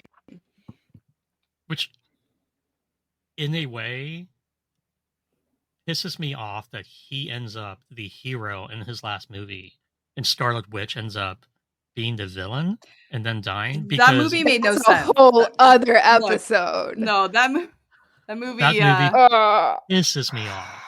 It makes me very angry as well. I say this as like a hardcore Doctor Strange fan. I've been a fan of Doctor Strange since before the movies. Like, I love Doctor Strange in the comic books. That movie, I lost it. No, not the way her character arc ends in WandaVision. It does not make sense. No. There's no flow line there. It's like a totally different Scarlet Witch. And here's the thing, like, I love Scarlet Witch in the comics before any of the Marvel universe, right? Like, she has this tragic, weird history in the comics. Yes. She's immensely powerful and does some horrible things. Like she the can't House of M things. line. Oh my gosh. And horrible things, right? But so, like, I get that she's not ultimately a hero, but you're right. There's no flow from WandaVision to Multiverse of Madness. Like, it's not. It makes no sense. It makes no sense. Okay, and it was just a destruction of some beautiful character arc that she had from like Ultron all the way through WandaVision, and then like you just like, what was the point of all of that then?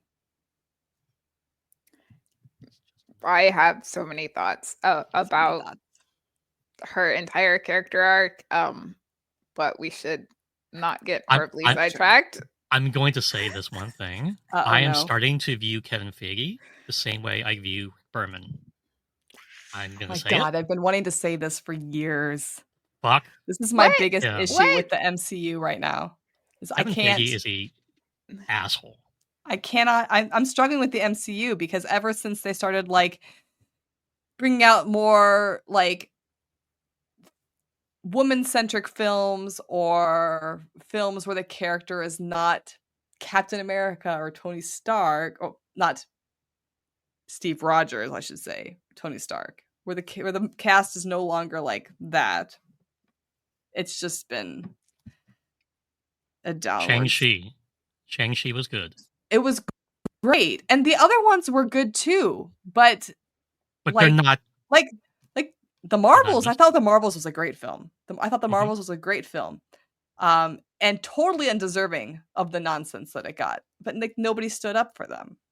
No, Like, and they're just. and then There's they a just lack of. There's a lack of like advertising. There's a lack of. There's just a lack. There's a lack. Okay. Oh yeah, like Ironheart getting no advertisement. Like stop me. Jeez. Rah. Yeah. Okay. So many Time thoughts. loops. So many thoughts. Let's loop it back. Our last episode is FringeWhite Tulip Season 2, Episode 18. I did not watch this because none of my streaming services had it. So I did read the wiki. I found it through nefarious means. Well, your nefarious means are easier where you live. That's true. And I was lazy. And I bought did the find somewhere episode. I could rent it, but I did not feel like doing it yesterday. I bought the episode on Apple, which whatever. But I couldn't even find it to buy. This was hard to find. I was surprised that this was so hard to find. That is surprising. Considering it was a pretty long running show for the time that it came out. It is. So I've never watched any Fringe. I think maybe a scattered episode here or two, but it's not something that I sat down and watched whole seasons of. But yeah, I should have just bought it, I think. So I'm going to say this. didn't. I love this show with a fiery passion because it filled the X-Files void for me. Yeah. And I think in a lot of ways, the show was better than the X-Files. I said it. I said it. The truth is out there, but so are lies, Joseph. So are lies. I love this episode because it's so powerful for Walter. And so Van, you didn't watch a lot of Fringe, and Marty, you didn't watch a lot of Fringe. Look, it came out at a hard time in my life, and everybody told me you love the X-Files, you got to watch it. And I remember watching the first couple episodes, and then life got crazy. But after watching this episode, I'm gonna say I'm probably gonna buy the series because this episode alone sold me on it. So, basic premise of this episode, White Tulip, Season 2, Episode 18, is there is a scientist who lost his wife. And he is a brilliant scientist who's able to make a wormhole type effect using his body and is able to travel to a point in time in the past, but not far enough in the past to save his wife. And so the episode starts out and like he appears in this train and everybody in the train dies because of the massive energy being sucked into this wormhole. And he leaves the train. Go ahead. No, I was just gonna as an aside, if you're listening to this and you haven't seen this, a great example of like body horror in a show that I would not expect that to be in. So right. Like it's like you can look, everybody's just pale and their eyes are clouded over, and it's just a very powerful episode.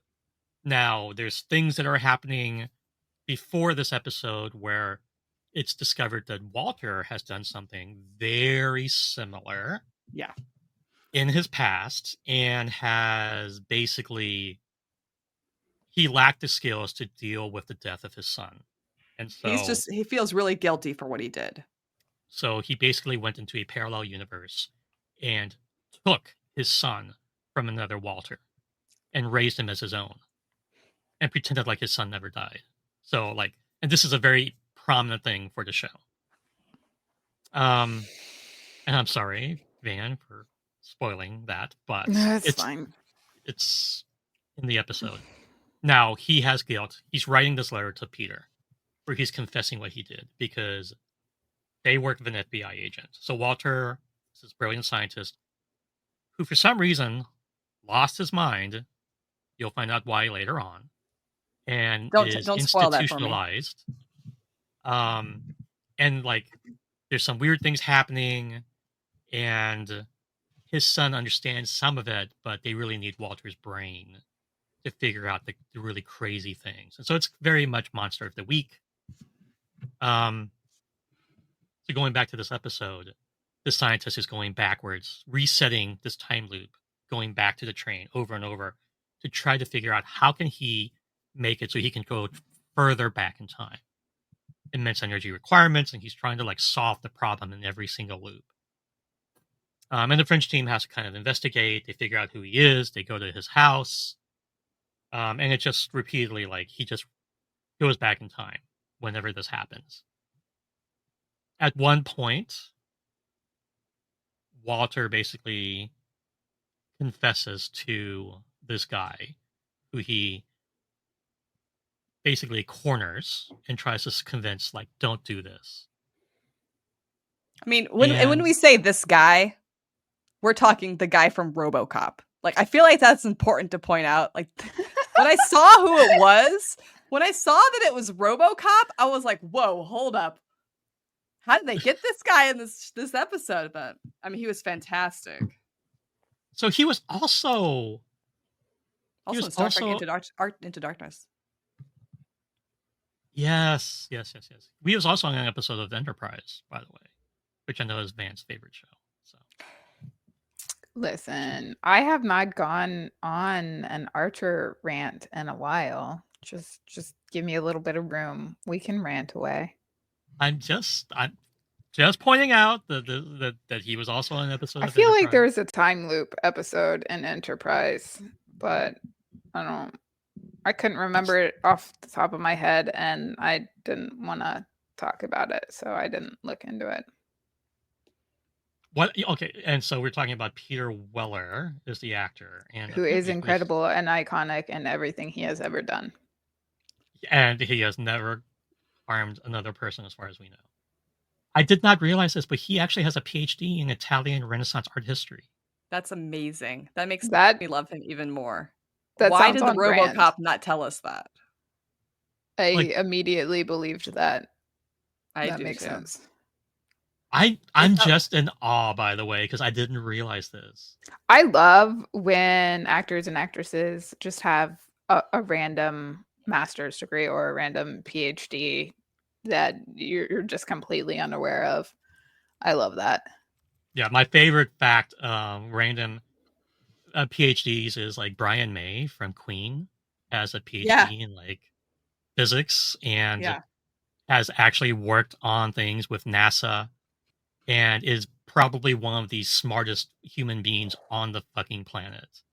And the reason Queen has such an icon, one of the reasons, I mean, Freddie Mercury has an amazing voice, but one of the reasons, his guitar he built from a mantelpiece that was in his house. Him and his father took the wood and built an electronic guitar, and that's his guitar. So the reason why it's such a unique sound is like this dude when he was 16 decided he was just going to take a piece of wood and make a freaking guitar, and it's like one of the most iconic guitars in rock and roll history. Anyway, I'm completely off. There's something about this episode that I want to say that I liked.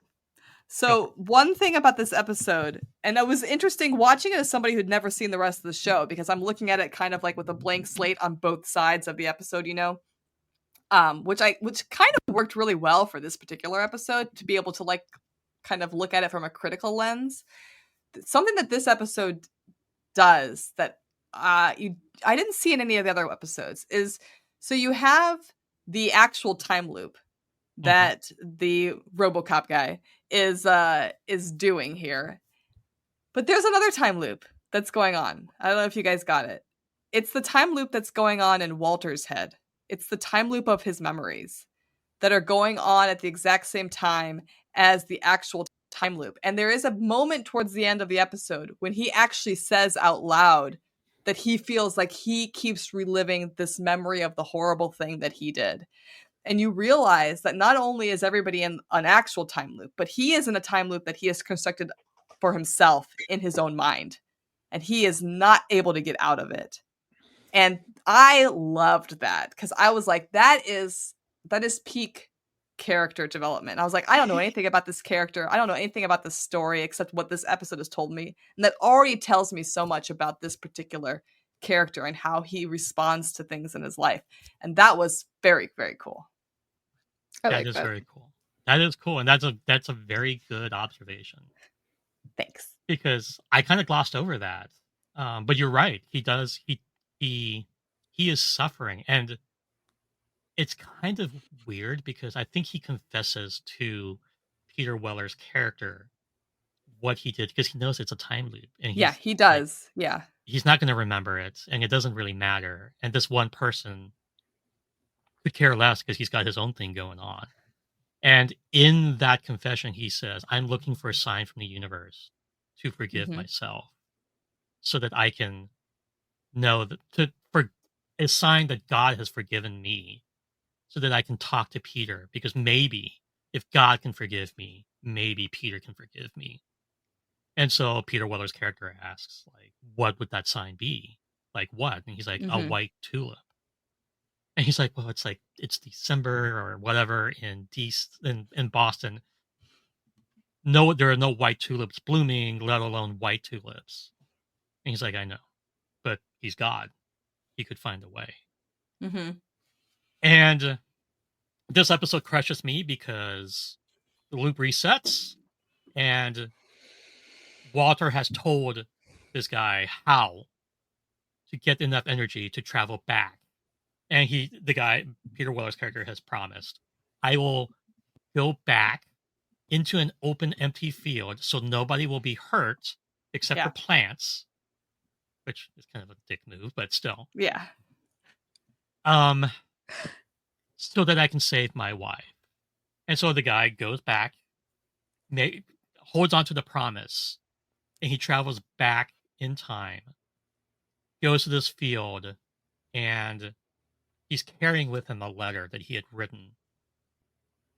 And we don't know what this letter has, but it's written to his friend, his only friend that he had at MIT. And he goes back and he runs and he jumps into the car before his wife is leaving because his one regret is that he had a fight with his wife before she left and perished in this car accident. So he's sitting there, he's talking to her and basically saying, I'm sorry, I love you. And then you see a car headed straight to them. Even though they're parked, this car is headed straight to her car. And you hear a crash and it fades to black. And his friend, like, cuts to a scene with his friend. And she's opening up this letter. And inside this envelope is another envelope. And it's written to Walter. And she's like, it just basically says, mail this letter on this date. Okay, whatever. And so then we go back to the scene where Walter's writing the letter, Peter, which has been in the loop over and over again. And he takes the letter and he stands up. And instead of like being pulled away to investigate this weird mystery, he's left to his own devices and he tosses the letter into the fire because he just can't give Peter the letter. He realizes he can't. And Peter comes in, brings in like a record player and tries to talk to him, and then like goes upstairs and there's a knock at the door, there's like the mail person drops the letter off at the door. And he opens up the letter and it's this hand-drawn picture of a tulip on white paper. And he just kind of like breaks down because this is his sign from God. But you see, this is where I felt, okay, now I'm going to go and I'm going to watch I'm going to binge the entire series. Because this moment at the end of the episode where he opens the letter and he sees the picture of the white tulip, he believes this is his sign from God. This guy knew he would believe it. We as the audience know this is probably going to be a bad choice to not come forward and be honest with his son, that this is going to just make things even worse when it does eventually come out. Because I'm assuming, you don't have to spoil it for me. I'm assuming eventually Peter's going to find out what happened. this moment, you feel for Walter because you feel like he's seen his sign from God, but we know that's not from God, dude. Like, That's and not so from for God. me, that It's ironic because it is. in many don't know. ways, Walter is a very arrogant person, and in his own mind, he's better than God. So this is a sign from himself to him Yeah. that he doesn't remember, Yes. which kind of plays into Right. the character a little bit. So I would also like to point out when I was doing research for this episode, the amount of pictures of people who have this white tulip tattooed onto their body is impressive. Impressive.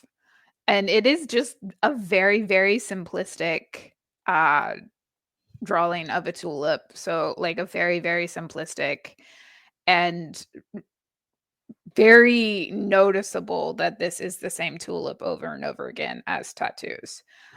It's not just I found lots of pictures of white tulip tattoos. It's the exact same picture as in the episode on people's skin. So to not only that get makes me interested. a sci-fi episode tattoo, like so many people I know have, you know, like a Star Trek Delta or some Vulcan lettering, or they have, you know, a very obvious like Star Wars The Stargate tattoo. Or a Stargate, you know, something that's just like the entire franchise. This is one singular episode of the show. You see this white tulip, and just a ton of people have it tattooed. But what a beautiful metaphor iconic. too, for those people possibly feeling guilt for something or regrets for something, and also needed a sign that the choice taken or the choice untaken wasn't necessarily wrong. You I don't could know. have it just because they're like, oh well, this makes me not want to let my partner leave while we're fighting. Like, Right. we should be focusing more on communicating and working through things. Like, there's just so many amazing reasons why you might get this tattoo, but it struck me as so fascinating that this is a very niche tattoo to get. it is. But the amount of photos I saw was not one. There were multiple, and I think that is fantastic, because not every person who has this tattoo is going to take a photo of it and put it online and have it searchable under white tulip. Like, so there's always more than you will ever see online, and fascinated. But that's what to me is so interesting, because the white tulip has one meaning in the character's mind. It's a sign of forgiveness. But for us as the viewer, it has this meaning of it also being from himself. So on one hand, potentially forgiving himself for what he did, but on the other hand, setting him up for the fact that this is going to come out eventually. This has to come out eventually. And it's whether you've forgiven yourself or not does not mean that your son is going to forgive you. It's just such a powerful metaphor. It's powerful because of everything associated with the scene where this quote that I put that's up on the screen, right? Where I've asked God for a sign of forgiveness, a specific one, a white tulip. Right? Like, in that scene, I mean, it's self-fulfilling prophecy, right? Yeah. It's self-fulfilling, but Peter Weller even looks at him as like, you're a scientist. Right? There is God in the flu vaccine. There is God in like the saving of lives. He's like, you are a scientist. This is the only faith you need is science. Mm-hmm. And it's like Peter Weller is trying to tell him in his own arrogant kind of way. It's like, you need to have forgiveness for yourself, because that's the only faith you really need is in your own ability, which is kind of arrogant, right? Mm-hmm. But also just so powerful, because I mean, at the end of the day, unknown to himself, he's forgiving himself, which is really kind of like, you can go into like whole sorts of like therapy talking about how you need to be able to do that. I think it's just very powerful, which is why I think people kind of have adopted this so much, because it's like it is super powerful. Um, and I mean, I love this episode just because of what a linchpin it is for what happens in the show later on. And I'm just gonna say that. I won't go into any Yeah. more. Yeah. Do a image search of Fringe white tulip tattoo sometime. You will find so many results, including one that has the stem spelling out cursive forgiveness. So yeah, absolutely. Oh my god. Fascinating, iconic.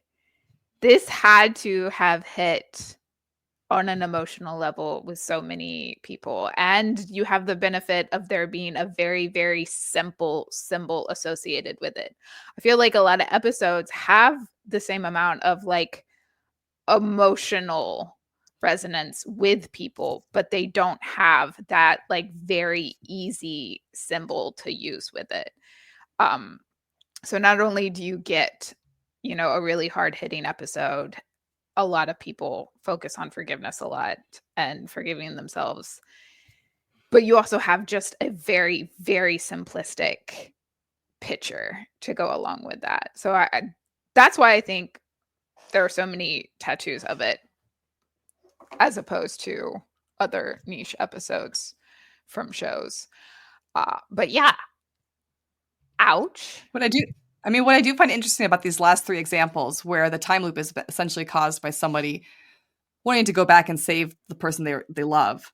I think it's interesting that they're basically all scientist characters. The Stargate character, it's a little bit on the edge of, whether he is really a scientist or not, but I got the impression he was, because he was capable of understanding the knowledge of this contraption that the ancients had built. Then you've got Doctor Strange, and then you have this character, Dr. Alistair something. And I thought it was interesting that it's this parallel of science. I mean, they're all kind of a parallel of science versus faith. Yes. Yeah. At their core. And so it's interesting to me that we can see this basically same storyline told with three completely different endings. Yes. All from the scientific kind of point of view. I think of all the episodes we talked about, though, to me, the Fringe episode is the most full circle. Yeah. I do like, which surprised the ending. me. I do like the ending for the scientist and Fringe, where he does go all the way back in time. And instead of changing time, he gets closure. And Right. I love that for him. Like he gets all the way back and does not change time, does not save his wife. He gets the closure that he always needed. Which is interesting, because that means that ever since she died, he's been kind of a non-entity on Earth, that his presence hasn't made an impact without her. And so when he dies, it doesn't change anything. Except for his old colleague and friend being kind of sad. Yeah. Sad. But that is a very important point, right? Like, he knows he's about to die, and he's okay with it. He could not live without her, and instead of trying to destroy the universe to save her, he wants to join her. He wants to join her. Yeah. I mean, none of the other episodes with the time loops really have that kind of full circle moment at the end like this one does. I feel like Stargate kind of does what we were discussing happened in Star Trek Discovery, where you have all of this, and then at the end it gets wrapped up into a tiny little bow. Like, he suddenly is like, you know what, you're right, it would never work. I give up. Which is kind of what I said that Doctor Strange should do and didn't. Yeah. So, I mean, he was reliving a loop again and again, having all this time to think about it. So I'm not saying it doesn't make sense, but it was just kind of like, a couple people come here and tell me to stop. So I'm going to stop. They're right. That's what it took to bring me back to reality. I mean, but it's just, I think these last 3 shows that we talked about show that sometimes people can intervene and make a difference. Sometimes people can get closure by accepting the faith of what's going to happen, their fate, I should say. And then sometimes people are just so arrogant that they will destroy everything because they can't accept closure. Mhm. Okay. Powerful episodes. I like that. Yep. I think, is that a good way to lead us out? That is, I think that's a good ending. I think we did discuss our next episode is probably going to be about time travel, which is a great follow-up to Time Loop because they are different and the same. And maybe we can find some different shows that we haven't really spoken too much on in the past. So if anybody has some suggestions, send them our way. I watched a time travel movie last night. I forget what it was called. I didn't turn it on. My partner turned it on, and I had no idea what it was. So I was really confused for like the first 30 minutes. It was great. I love that. Well, so join us next time for time travel. That concludes episode 16, Ouroboros. We're so glad you tagged along. Give us a like and subscribe if you haven't already. Share our podcast with your friends, your family. In this timeline, don't go back in time to do it, preferably. Let's keep the loop open. Next episode will be time travel, and we will see you guys then. Yay! And happy 1-year anniversary to our podcast. Yes, and happy anniversary. Woo woo. Woo!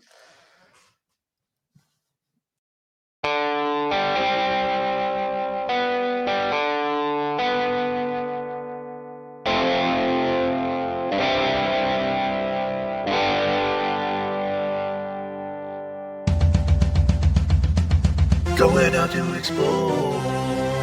Tune-in comes to another frackin' podcast. Time travel, wormholes, and more.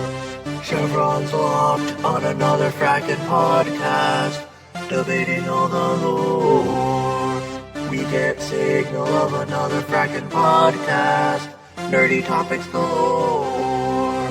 Systems go for another frackin' podcast.